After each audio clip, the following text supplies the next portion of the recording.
Canadian social scientists have asked a simple question that ought to have a simple answer. What exactly do surveillance data look like? We have known for years that corporations and governments alike conduct surveillance on us through our smartphones. They collect all sorts of data about us all of the time. But when was the last time we actually saw those data? Do you know what they look like? And even if we could look at them, what could we learn about surveillance itself, or perhaps even our rights as citizens? In order to answer these questions, those Canadian social scientists hit the drawing board. We started listing all of the different kinds of data in our smartphones that we thought might count as surveillance data.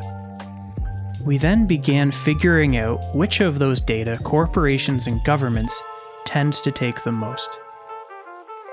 Would you be surprised if we said that location data tends to be the most interesting? We didn't think so. And from that realization, a research project was born. We call it A Day in the Life of Metadata. This project brings together our friends at the eQuality project at the University of Ottawa with engineers, humanities scholars, and social scientists from around the globe. Our goal is to reveal how location data in our smartphones are abused as surveillance data by corporations and governments on a daily basis. But before we can really trace out those problems, we need to be able to trace the life cycle of surveillance data in our devices. And we are particularly interested in how those abuses affect our rights and liberties as citizens. Over the past few years, our researchers have begun our investigation of location surveillance data in our smartphones. So where does this kind of investigation begin? Well, of course, at the smartphone itself. We grabbed our phones, we unlocked our screens, and we started poking around for these elusive location surveillance data. And it made a lot of sense to us to begin with an app, like Google Maps. Once we opened up the app, we could force it to reveal some interesting location data to us. We could drop a pin, for example. And when we do that, the app reveals to us an address. I can see a photo of the place that I pinned, and I can even see other location data, like geographical coordinates. And so surely we've arrived at our aha moment. Problem solved, right? We found location data. Isn't this the surveillance data that corporations and governments have been taking from us? Shouldn't the project just end here? Fortunately, our engineers told us it's just not that simple. One of the key things that they pointed out to us is that what happens deep down inside of our smartphones, especially when it comes to location data, is far more complicated than anything we will see inside of Google Maps. What we really learned was that smartphones have operating systems, and those operating systems are like icebergs. What we see on the surface of a smartphone is merely a fraction of what lies beneath. It turns out that operating systems on our phones have multiple layers to them, and they're all interacting with one another all of the time. And smartphones are not designed to show us those different layers of interactions. They are not meant for our eyes as users. But it is within these depths that a lot of surveillance takes place. And so as researchers, we had a problem. How can we access those depths? How can we access the data within? We overcame this problem by working closely with our friends in computer science and computer engineering.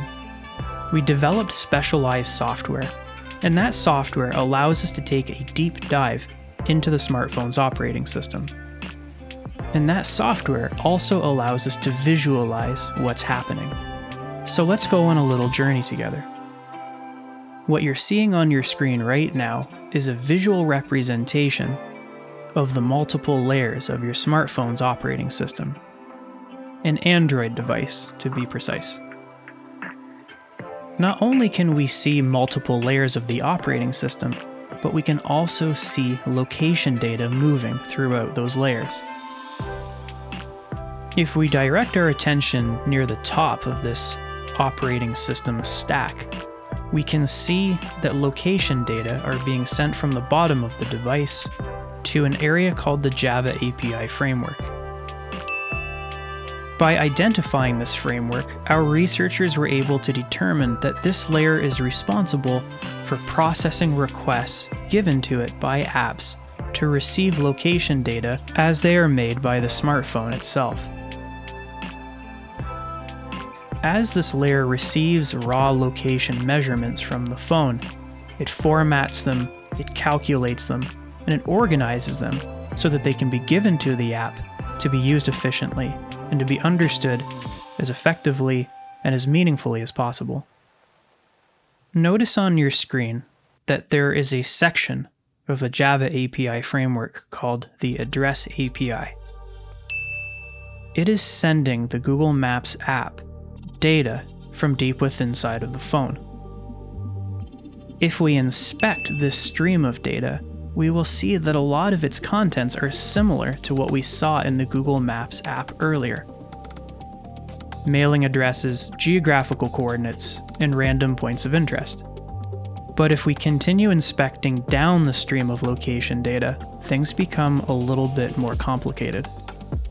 Notice that there are multiple layers within this Java API framework.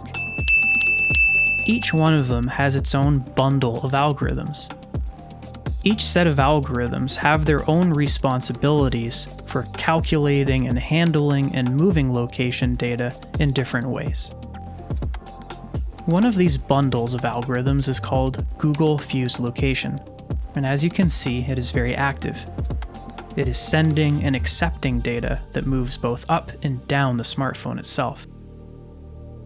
But notice that these data are very different looking than what we just saw a moment ago. We're now seeing different kinds of location data that we haven't seen before.